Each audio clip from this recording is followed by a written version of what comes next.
தளபதி விஜயோட தவக 2026 தேர்தலை சந்திக்க போறாங்க. இப்போ அவங்க முன்னாடி ரெண்டு வழி தான் இருக்கு. வெறும் ரெண்டே வழி. ஒன்னு, இதுக்கு முன்னாடி பல புது கட்சிகள் போன அதே தோல்வி பாதை. இன்னொன்னு, அவங்கள தமிழ்நாடு அரசியல்ல ஒரு முக்கியமான சக்தியா மாத்தக்கூடிய வெற்றி பாதை. இந்த ரெண்டு பாதையும் பத்தி தான் நாம இப்போ ஆழமா அலச போறோம். 0. ஆமாங்க, கரெக்டா தான் கேக்குறீங்க. 0. 2021ல இதே மாதிரி ஒரு பெரிய எதிர்பார்ப்போட வந்த மக்கள் நீதி மய்யம் ஜெயிச்ச தொகுதிகளோட எண்ணிக்கை இதுதான். எவ்வளோ பெரிய எதிர்பார்ப்பு, ஆனா கடைசியில ஒரு சீட் கூட இல்ல. இதுதான் தவைகாவுக்கு முன்னாடி இப்போ நிஜமாவே இருக்கிற சவால். அப்போ நம்ம மனசுல வர்ற முக்கியமான கேள்வி என்னன்னா, இந்த சரித்திரத்தை மாத்தி ஒரு புது கட்சியால உண்மையிலேயே ஒரு தாக்கத்தை உருவாக்க முடியுமா?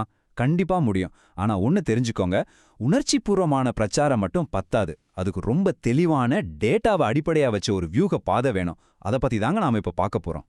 முதல்ல நாம ஒரு விஷயத்த ரொம்ப தெளிவா புரிஞ்சுக்கணும். நாம பேச போற இந்த பொறிகள் எல்லாம் தவேகேவோட அரசியல் எதிரிகள் உருவாக்குனது கிடையாது. இல்லவே இல்ல. இதெல்லாம் நம்ம தேர்தல் முறையோட கணக்கு, நம்ம மக்களோட சைக்காலஜி. இத புரிஞ்சுகிட்டு விளையாடுனா ஜெயிக்கலாம். இத கண்டுக்காம விட்டா மறுபடியும் மக்கள் நீதி மையத்துக்கு என்ன ஆச்சோ அதுதான் நடக்கும். சரி, வாங்க முதல்ல அந்த ஆபத்தான முதல் பாதையில என்ன இருக்குன்னு பாப்போம். இத ஒரு எச்சரிக்கை மணினே சொல்லலாம். உன்னோட ஒண்ணு சங்கிலி மாதிரி இணைஞ்சிருக்கிற 5 பொறிகள்.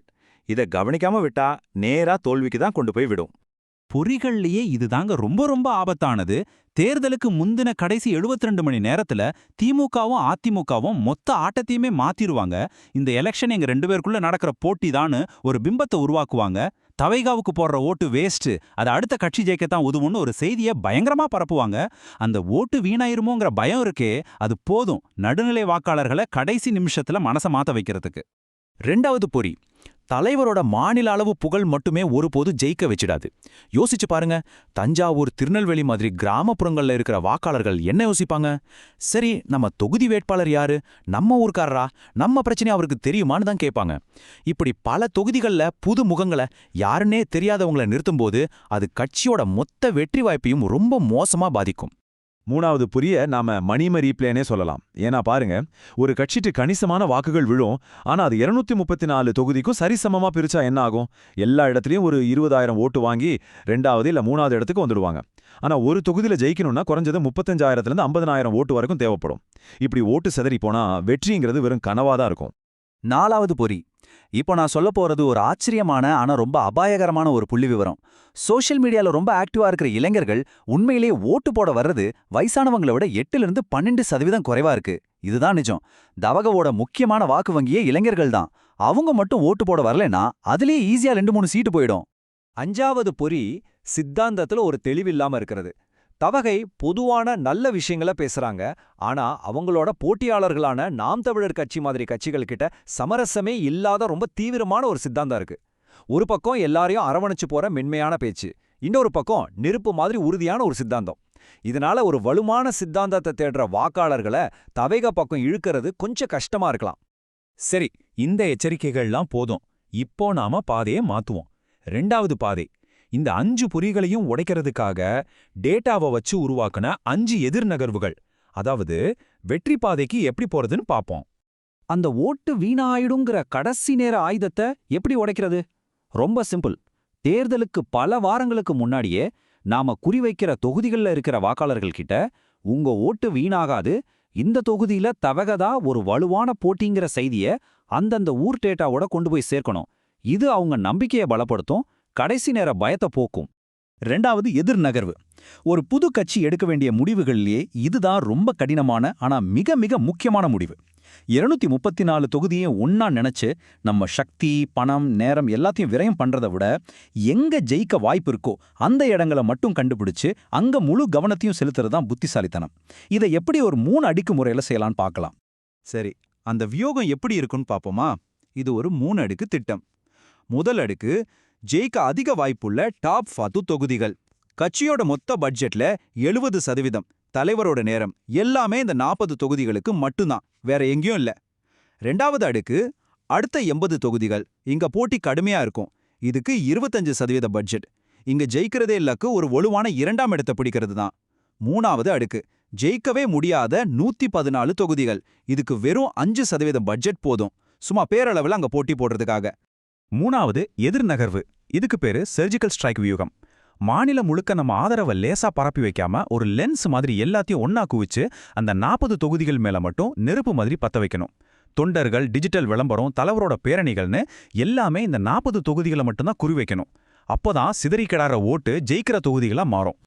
4வது எதிர்நகர்வு. இதை நல்லா கவனிங்க. சோஷியல் மீடியால வர்ற லைக்கு, ஷேரும் ஓட்டா மாறவே மாறாது. அது ஓட்டா மாத்தணும்னா தேர்தல் அன்னைக்கு களத்துல ஒரு ராணுவம் மாதிரி வேலை செய்யணும். ஒவ்வொரு தெருவுலையும் ஒவ்வொரு பூத்துலையும் நம்ம தொண்டர்கள் வாக்காளர் பட்டியலோட நின்னு நம்ம ஆதரவாளர்களை ஓட்டுச்சாவடிக்கு கூட்டிட்டு வரதை உறுதி செய்யணும். இதுதாங்க டிஜிட்டல் ஆதரவை வெற்றியா மாத்துற ஒரே ரகசியம். 5வது கடைசி எதிர்நகர்வு. எல்லாருக்கும் நல்லது செய்வோங்கிறது ஒரு நல்ல எண்ணம். ஆனா அது அரசியல் சித்தாந்தம் கிடையாது. உங்களுக்குன்னு உறுதியான ஆதரவாளர்களை உருவாக்கணும்னா கட்சி சில குறிப்பிட்ட விஷயங்கள்ல ரொம்ப தெளிவா, தைரியமா ஒரு நிலைப்பாட்டை எடுக்கணும். அந்த மாதிரி ஒரு 3 முக்கியமான கொள்கைகளை தேர்ந்தெடுத்து அதே கட்சியோட முகமா மாத்தினா சித்தாந்தத்துல ஒரு தெளிவு தானா வந்துடும். அப்படிப்பட்ட 3 கொள்கைகள் இதுதான். இது எதேச்சியா தேர்ந்தெடுத்தது இல்ல. 1 கல்வி நீதி, அதாவது நீட் எதிர்ப்பு. இது இளைஞர்களையும் பெற்றோர்களையும் ஈர்க்கும். 2 சாதி சமத்துவம், அதாவது இடஒதுக்கீட்டை பாதுகாக்கிறது. இது சமூக நீதியில அக்கறை உள்ளவங்கள ஒன்னு சேர்க்கும். 3 மாநில சுயாட்சி. இது தமிழ்நாட்டோட உரிமைகளுக்காக குரல் கொடுக்கும். இந்த 3 ஒன்னா சேரும்போது அது ஒரு வலுவான சித்தாந்த கவசமா மாறிடும். சரி, இந்த எல்லா எதிர்நகர்வுகளையும் செஞ்சா கட்சியோட தயார் நிலையில உண்மையிலே என்ன பெரிய மாற்றம் வரும்? வாங்க அதை ஒரு ஸ்கோர் கார்டுல பாத்துரலாம். இந்த அட்டவணையை பாருங்க. எந்த எதிர்நகரும் இல்லாம கட்சியோட அமைப்பு, சித்தாந்த தெளிவு, டிஜிட்டல் டு ஃபீல்டு கன்வர்ஷன் எல்லாத்தையும் சேர்த்து மொத்தமா 50க்கு 23 மார்க் தான் இருக்கு. ஆனா நாம சொன்ன அந்த 5 எதிர்நகர்வுகளையும் செயல்படுத்தினா அதே ஸ்கோர் 50க்கு 33 உயருது. இது சும்மா இல்ல, ஆட்டத்தையே மாத்தக்கூடிய ஒரு முன்னேற்றம். இப்போ அந்த 2 பாதைகளோட கடைசி ரிசல்ட் என்னவா இருக்கும்னு பக்கத்துல வச்சு பார்க்கலாம். முதல் பாதையில போனா 0ல இருந்து 4 சீட்டு வரைக்கும் ஜெயிக்கலாம். ஊர் என்ன சொல்லும்? இது ஒரு தோல்வி அடைஞ்ச முயற்சின்னு சொல்லும்.